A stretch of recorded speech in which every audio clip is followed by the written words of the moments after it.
ஸ்ரீ திருப்பர சுந்தரியை நமஹ. நம்ம லலிதா சஹஸ்ரநாமத்தில் 170 வரைக்கும் பாஷ்யம் பார்த்துருக்கோம். சதோதிதா சதா துஷ்டா தருணாதித்ய பாட்டலா அது வரைக்கும் பார்த்தோம்.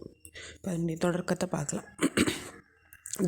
தக்ஷணாராத்யா தரஸ்மேர முகாம்புஜா கௌளினி கேவலா நர்க்யா கைவல்ய பததாயினி அப்படின்னு சொல்கிறது ஸ்லோகம். நம்ம மதத்தில் 2 மார்க்கம் சொல்லப்பட்டிருக்கு, தக்ஷண மார்க்கம், வாம மார்க்கம். தக்ஷண மார்க்கக்காரா வாம மார்க்கமாக வழிபடுறவா 2 பேரும் அம்பாளை வழிபடுறா. அதுதான் இந்த இடத்துல சொல்லப்பட்டிருக்காது. அந்தளவு ஒஸ்தியானவ அம்பாள். தக்ஷணாராத்யானா அந்த இடத்துல இந்த நாமத்தினுடைய விளக்கம் தான் சொல்லப்பட்டிருக்கு.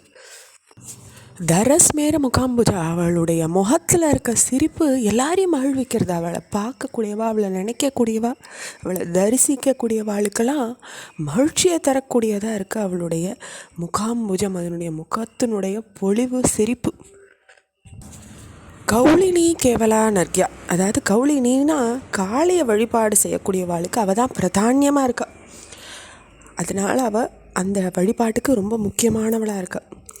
கேவலா நர்க்யா கைவல்ய பததாயினி, அவள் தன்னுடைய பக்தாளுக்கு ஒரு அளவற்ற மகிழ்ச்சியையும் பேரானந்தத்தையும் ஒரு முக்தி சாயுஜ்யத்தையும் கொடுக்கவள்ளவ, அப்படிப்பட்டவளாக இருக்கக்கூடியவளே அப்படின்னு சொல்கிறா இந்த இடத்துல. கௌளினி கேவலா நர்க்யா கைவல்ய பததாயினி.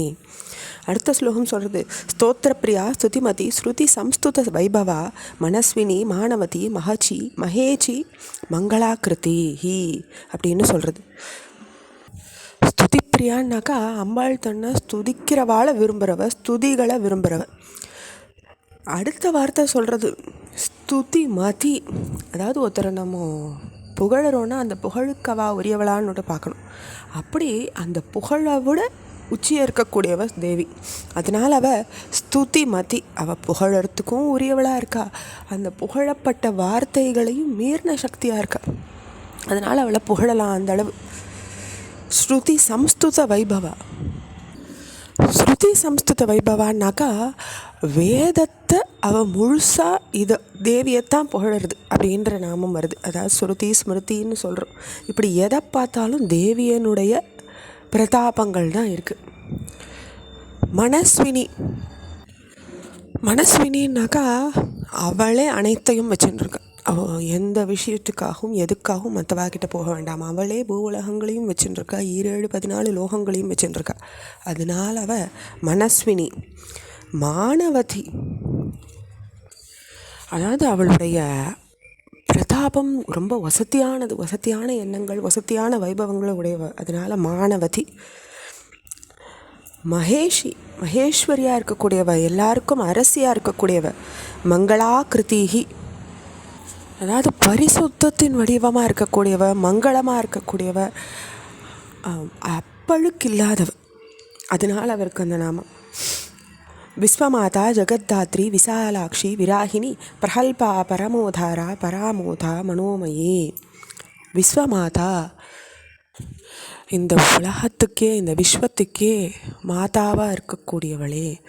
ஜெகத்தாத்ரி, தாத்ரினாக்கா காப்பாற்றக்கூடியவ, ப்ரொடெக்டர் அப்படின்னு சொல்லப்படுறது. அப்போது உலகத்தினுடைய இந்த பூலோகத்தினுடைய காப்பாற்றக்கூடிய தெய்வமாக தாயார் தான் இருக்கா. அப்போ ஜெகத்தாத்ரி.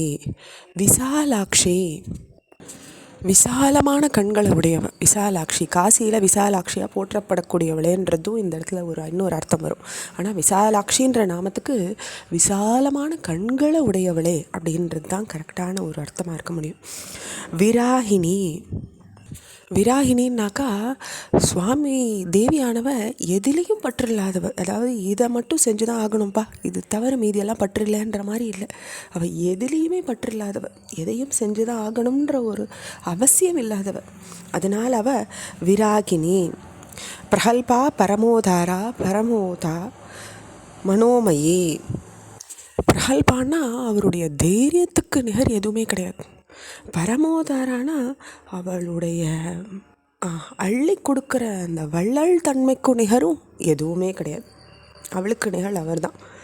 பராமோதா மனோமயி, எல்லா ஜீவராசிகளுக்குடைய ஆன்மாவுக்குள்ளேயும் உரைபவளாக இருக்கக்கூடியவளே, அதனால் நீ இல்லாத இடம் ஏது அப்படின்னு சொல்கிறதுனால அந்த நாமம் வருது. இதோட நம்ம 173 ஸ்லோகங்களை பூர்த்தி பண்ணிக்கிறோம். ஓம் ஸ்ரீ திரிபுர சுந்தரியே நமஹ.